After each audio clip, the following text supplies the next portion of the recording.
ఎట్టకేలకు టీవీకి అధ్యక్షుడు విజయ్ సాధించారు. తమిళనాడు ముఖ్యమంత్రిగా బాధ్యతలు స్వీకరించేందుకు విజయ్ కి లైన్ క్లియర్ అయింది. అనేక నాటకీయ పరిణామాల మధ్య మ్యాజిక్ ఫిగర్ ను విజయ్ సాధించారు. కమ్యూనిస్టు పార్టీలు వీసీకే మద్దతు చాలా కీలకమైంది. 108 స్థానాల్లో టీవీకే గెలిచింది. అందులో విజయ్ 2 చోట్ల గెలిచారు. దాంతో టీవీకే సొంత బలం 107గా ఉంది. కాంగ్రెస్ పార్టీ 5 సభ్యులున్న కాంగ్రెస్ పార్టీ మద్దతు ఇవ్వడంతో ఆ తర్వాత ఆ బలం 112కు చేరింది. తమిళనాడులో ప్రభుత్వం ఏర్పాటు చేయడానికి మ్యాజిక్ ఫిగర్ 118, అంటే మరో 6 స్థానాలు టీవీకేకి అవసరమయ్యాయి. కమ్యూనిస్టులు, వీసీకే పార్టీలు రకరకాలుగా ప్రకటనలు చేస్తూ వచ్చాయి. ఒకసారి వీళ్ళు మద్దతు ఇవ్వబోతున్నారని, మరోసారి డిఎంకేతోనే ఉండబోతున్నారని రకరకాలుగా ప్రచారాలు జరిగాయి. అయితే ఎట్టకేలకు విజయ్ కి తాము మద్దతు ఇస్తున్నట్లు వామపక్షాలు, వీసీకే పార్టీ ప్రకటించాయి.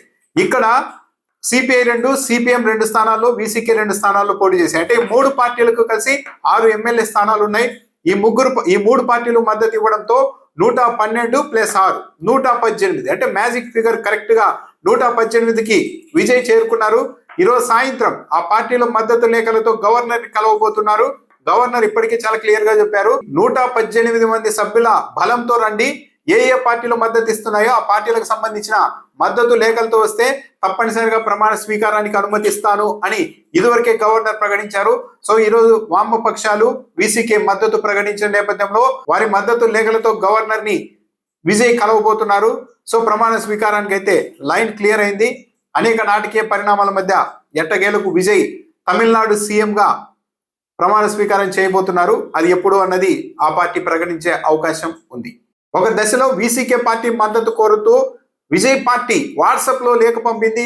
దీనిపైన వీసీకే పార్టీ అసంతృప్తి వ్యక్తం చేసింది అన్న ప్రచారం కూడా నడిచింది. ఆ పార్టీ జనరల్ సెక్రటరీ సెల్వం కూడా ఒక ట్వీట్ చేశారు, ఇలా సంప్రదింపులు జరిపే విధానం ఇది కాదు, ఇలాంటి క్లిష్ట పరిస్థితుల్లో నేరుగా చర్చలు జరపకుండా వాట్సాప్ ద్వారా లేఖ పంపించి స్పందించండి అనడం ఎంతవరకు కరెక్ట్ అంటే అసంతృప్తి కూడా వ్యక్తం చేశారు. దీని మీద వీసీకి ఎలాంటి నిర్ణయం తీసుకుంటుంది అన్న చర్చ కూడా నడిచింది. అయితే ఎట్టకేలకు ఆ పార్టీ కూడా విజయ్ కు మద్దతు ప్రకటించింది.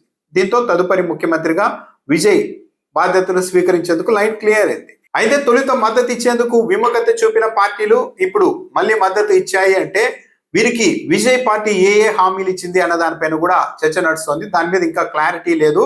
మంత్రి పదవులకు సంబంధించి, ప్రభుత్వంలో వీరి ప్రాతినిధ్యం సంబంధించి విజయ్ పార్టీ ఎలాంటి హామీలు ఇచ్చింది, వారు ఎలా సంతృప్తి చెందారు అన్నదానికి సంబంధించి వివరాలు బయటకు రావాల్సి ఉంది.